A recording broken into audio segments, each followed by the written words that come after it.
నమస్కారం అండి. నేను మీ నండు రవికుమార్ని. రియల్ భూమి వీక్షకులకు పునఃస్వాగతం.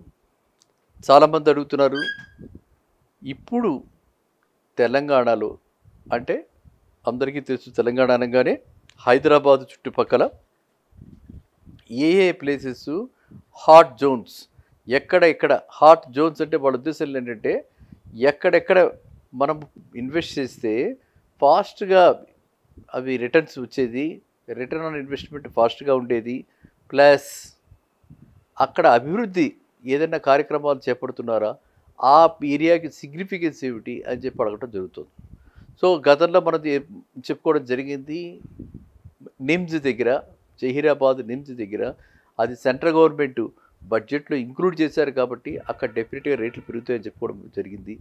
అయితే మనకి ఇక్కడ ఉన్నటువంటి తెలంగాణలో సబ్సిడీతో కూడి కొంతవరకు ఇక్కడ ఇన్వెస్టర్స్ ఇటువైపు దృష్టి సారించక కొంత ఈ లాస్ట్ 1 ఇయర్లో బాంబే హైవే మీద కొంచెం రేట్స్, కొంచెం యాక్టివిటీ స్తబ్దతతో పెద్దగా పడకపోయినా కూడా స్తబ్దతతో కూడి ఉంది. కానీ ఇప్పుడు కంకోల్ దగ్గర ఒకవైపు మనకి యూనివర్సిటీ ఉంది, ది వాక్సన్ యూనివర్సిటీకి ఆపోజిట్లో ఇటు పక్కన మనకి మన కల్వంతరి వాళ్ళది టెంపుల్, ఆ చర్చి లాంటిది ఉంటుంది. ఆ చర్చికి యువతల రైట్ సైడు టోల్ గేట్ దాటగానే జహీరాబాద్కి యువతల అక్కడ చాలా మంచి ప్రాజెక్ట్స్ వస్తున్నాయి. ఆ ప్రాజెక్ట్స్లో కొంతమంది, కానీ ఇక్కడ మీరు చాలా జాగ్రత్తగా చూసుకోవాల్సింది ఏంటంటే, నేను చెప్తున్నాను, అక్కడ హెచ్ఎండిఏ అప్రూవ్డ్ అని చెప్పి, డిటిసి అప్రూవ్డ్ అని చెప్పి ప్రాజెక్ట్స్ వస్తూ వాటిల్లో ఇన్స్టాల్మెంట్స్లో కూడా ఇస్తున్నారు. గతంలో జనచైతన్య వాళ్ళు చేశారు, ఆ రోజుల్లో ఆ విధంగా ఇస్తున్నారు. కాబట్టి అలా ఇస్తున్నప్పుడు మాత్రము మనం కొన్ని జాగ్రత్తలు తీసుకోవాలి. వాళ్ళు ఆ ప్లాట్ మీద, ఒకే ప్లాట్ మీద ఎంతమంది దగ్గర అడ్వాన్స్ తీసుకుంటున్నారు, ఎంతమంది దగ్గర ఇన్స్టాల్మెంట్స్ తీసుకుంటున్నారు. ఎందుకని వాళ్ళు ఏమనుకుంటారు, మనం 100 మంది దగ్గరే తీసుకుంటే రేపు పొద్దున డ్రాప్ అవుట్స్ ఉంటాయి కదా అని వాళ్ళు 100కి 150 మంది దగ్గర తీసేసుకుంటున్నారు. ఆ పాసిబిలిటీ ఉంది వాళ్ళ వైపు నుంచి ఆలోచిస్తే.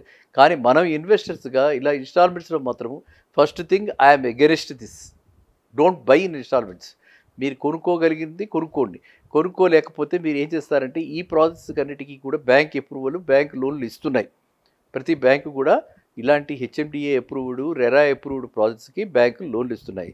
వీళ్ళు ఏదో ఒక బ్యాంకు తోటి, ఎస్ బ్యాంకా, ఐడిబిఐ బ్యాంక్, ఏ బ్యాంక్ అయితే మనకెందుకు, ఏ బ్యాంక్ అయినా సరే, బ్యాంక్ ఇన్స్టిట్యూషన్, పబ్లిక్ ఇన్స్టిట్యూషన్, అది అప్రూవ్ చేసింది అంటే దానిలో ఉన్నటువంటి లాయర్స్, దానిలో ఉన్న వాల్యూయర్స్, ఈ యొక్క ప్రమోటర్కి ఉన్నటువంటి టైఅప్, ప్రమోటర్కి ఉన్నటువంటి ఎక్స్పీరియన్స్ తోటి వాళ్ళు దానికి ఎవాల్యుయేషన్ కట్టి దాని మీద మనకి లోన్ ఇస్తారు. కాబట్టి మీరు అట్లాంటి వాటిలో ఇన్వెస్ట్ చేయండి. ఇన్వెస్ట్ చేసేటప్పుడు మాత్రము డెఫినెట్గా go for registration, quick registration, agreement for sale, ఇవి తొందరగా పెట్టేసుకుని తీసుకోండి. ప్లస్ వీళ్ళు ఇంకా అట్రాక్టివ్గా చేయడానికి, ఇంకా అందరినీ అట్రాక్ట్ చేయడానికి ఏం చేస్తున్నారంటే, 25% 50% తొందరగా కట్టేసి బ్యాలెన్స్ 50% 3 నెలల్లో, లేకపోతే 3 నెలల్లో కడితే ఒక రేటు, నెలలలో కడితే ఒక రేటు, 15 డేస్లో కడితే ఒక రేటు, డిస్కౌంట్లు కూడా డీప్ డిస్కౌంట్ బాండ్లాగా డిస్కౌంట్లు కూడా ఇచ్చి మరీ ప్రమోట్ చేస్తున్నారు.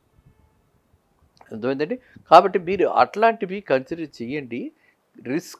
చాలా రిస్క్ ఎలిమెంట్ని మనం ఎప్పుడు కూడా, ఏ మనిషి కూడా మనము ఇలాగే నిలకడగా ఇలాగే ఉంటాడు, ఈయనంటే ఇలే అని చెప్పి మనం అనుకోవడానికి ఉండదు. ఎందుకంటే పరిస్థితులకి మనిషి లోబడతాడు, సరెండర్ అవుతాడు, తప్పదు. పరిస్థితుల్లో అతన్ని ప్రభావితం చేస్తాయి, ఎవరినైనా సరే ప్రభావితం చేస్తాయి. కాబట్టి ఎట్లాంటి పరిస్థితులు వచ్చి, ఎట్లాంటి విపరీత పరిస్థితులు వస్తే అతని బుద్ధిని ఎలాంటి మారుతుందో, లేకపోతే చుట్టుపక్కల వాడు మారుస్తారో, ఇవన్నీ మనం ఎవరు ఊహించలేము, చేసుకోలేము. కాబట్టి రిస్క్ ఫ్రీగా, రిస్క్ని దృష్టిలో పెట్టుకుని మీరు ఏ నిర్ణయం తీసుకున్నా కూడా మనకి రేపొద్దున బాధ ఉండదు.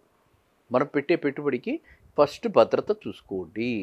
నెక్స్ట్, ఇప్పుడు మనం చెప్పిన ప్లేస్ జంక్షన్, ఆ జంక్షన్ ఏదైతే కంకోల్ జంక్షన్ టోల్ గేట్ దగ్గర ఉందో, నిమ్స్కి దగ్గరగా ఉండి, ఇంకొకటి మనకి వెళ్ళగానే లెఫ్ట్ జహీరాబాద్లో నుంచి మనకి ఏదైతే ఈ ప్రపోజల్ నిమ్స్ ఉందో అక్కడ యాక్టివిటీ కూడా మొదలైంది. అదంతా కూడా మీరు యాక్చువల్ సైట్ దగ్గర కూడా మీరు చూసుకోవచ్చు. కాబట్టి ఆ ఏరియాలో డెఫినెట్గా నా ఉద్దేశంలో రాబోయే 3 ఇయర్స్లో మోర్ దాన్ డబల్ అవుతుంది. నా టార్గెట్ ఎప్పుడు కూడా 3 ఇయర్స్కి డబల్ అయితే రియల్ ఎస్టేట్ ఇన్వెస్ట్మెంట్ అంతే. మిగతా ఇన్వెస్ట్మెంట్స్ అన్నిటికీ ఈ రియల్ ఎస్టేట్ ఇన్వెస్ట్మెంట్కి ఏంటంటే మినిమం 3 ఇయర్స్ ఉండాలి. ఇప్పుడు గతంలో ఎప్పుడో ఏదో 1.5 ఇయర్స్కి 2 ఇయర్స్కి మనం పెట్టగానే పక్కనే ఏదో పెద్ద ప్రాజెక్ట్ వచ్చేసింది కాబట్టి రేట్స్ అన్నీ మారిపోయి అవన్నీ ఏవో అప్పుడప్పుడు జరుగుతూ ఉంటాయి చందమామ కథల్లాగా అవన్నీ ఉంటాయి. కానీ ప్రస్తుతం మాత్రం మనం కన్జర్వేటివ్గా ఆలోచించుకుని 3 ఏళ్ల పైబడి పెట్టుబడి పెట్టే వాళ్ళకైతే డబల్ అవుతుంది అని మీరు పెట్టుకోండి. అది కరెక్ట్ రేటుకి కరెక్ట్ ప్రాజెక్ట్లో పెట్టండి, ఇన్వెస్ట్ చేయండి. Go for bank loan. Bank లోన్కి వెళ్ళటం వల్ల మనకి అడ్వాంటేజెస్, మన ఈ ఇన్స్టాల్మెంట్ కట్టేది బ్యాంకు కట్టచ్చు.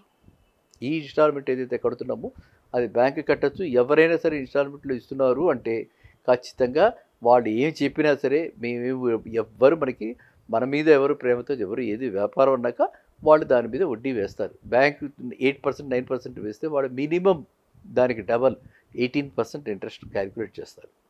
మీకు ఇది కూడా ఒక అంటే నెగోషియేషన్కి ఒక పాయింట్ చెప్తున్నాను మీకు. ఎక్కడికి వెళ్ళినా సరే 18% అంటే 1.5 రూపీకి తక్కువ అయితే ఎవరు వెయ్యరు, 1.5 రూపీకి ఎక్కువే.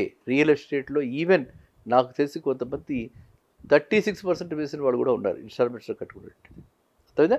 24 ఇవన్నీ మామూలు అనమాట. కాబట్టి మీరు అంటే ₹2 వడ్డీ రియల్ ఎస్టేట్ అంటే అది అతి సహజమైనటువంటి విషయం. కాబట్టి మీరు ఏం చేస్తారంటే ఇలాంటి ప్రాజెక్ట్స్లో డిస్కౌంట్ వాడు ఇస్తున్నప్పుడు క్యాలిక్యులేట్ చేసుకుని మీరు బ్యాంకు లోన్కి వెళ్ళి మీ డిస్కౌంట్ మాకు ఇవ్వండి, 1 మంత్ లోపల అయ్యేలాగా మీరు బ్యాంకులో టైప్ చేయండి అని చెప్పి మీరు వాళ్ళని అడిగి అలాంటి ఓపెన్ ప్లాట్స్లో ఇన్వెస్ట్ చేయండి విత్ ఆల్ అప్రూవల్స్.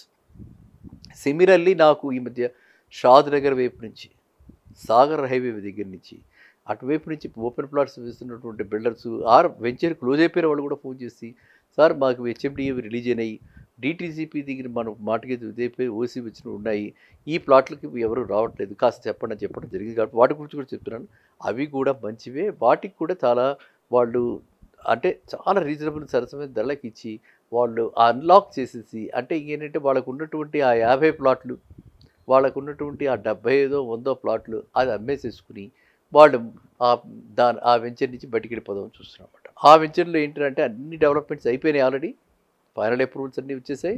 సో ఇంకా ఆ అప్రూవల్ ఇల్లు కట్టుకోవడం అన్నది విషయమే ఉంటుంది. ఇల్లు కట్టుకునే వాళ్ళు కొంతమంది ఇల్లు కట్టుకుంటున్నారు, కొంతమంది అలా ఓపెన్ ప్లాట్స్ మీద ఇన్వెస్ట్ చేసి ఉన్నవాళ్ళు ఉన్నారు.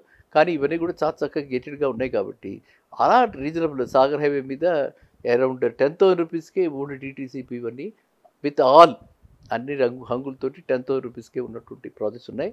అదేవిధంగా ఇటువైపు దబ్బచెర్ల, మంచాన్పల్లికి అవతల జరిగితే దబ్బచెర్ల అక్కడైతే ఒక 16-17 వేలు అన్ని ఇళ్ళు ఆల్రెడీ ఉండి అక్కడ చక్కగా శుభ్రంగా ఒక 30-40 ఇళ్ళు ఉండి చుట్టుపక్కలంతా ఇళ్ళు ఉండి మధ్య మధ్యన గ్యాప్స్ ఉన్నవి స్థలాలు ఉన్నాయి. అలాంటి స్థలాలన్నీ కూడా రిటైర్ అవుతున్న వాళ్ళకి, లేకపోతే ఫస్ట్ టైం హోమ్ బయర్స్కి, లేకపోతే అక్కడ మనం హ్యాపీగా అక్కడే ఉండి చేసుకోవచ్చు అనుకున్న వాళ్ళకి చాలా బాగుంటాయి అన్నమాట.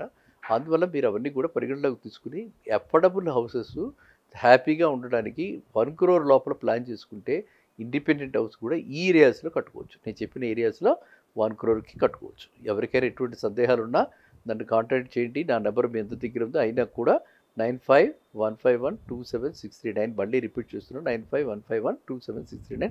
ఎప్పుడైనా సరే మీరు you can chat with me. వాట్సాప్లో మీరు మెసేజ్ పంపిస్తే నేను ఆటోమేటిక్గా మీకు మళ్ళీ నా సమయం కుదిరినప్పుడు మీకు ఫోన్ చేసి దానికి తగు సూచనలు ఇవ్వగలను. ఓకేనా? మళ్ళీ కలుద్దాం. నమస్కారం.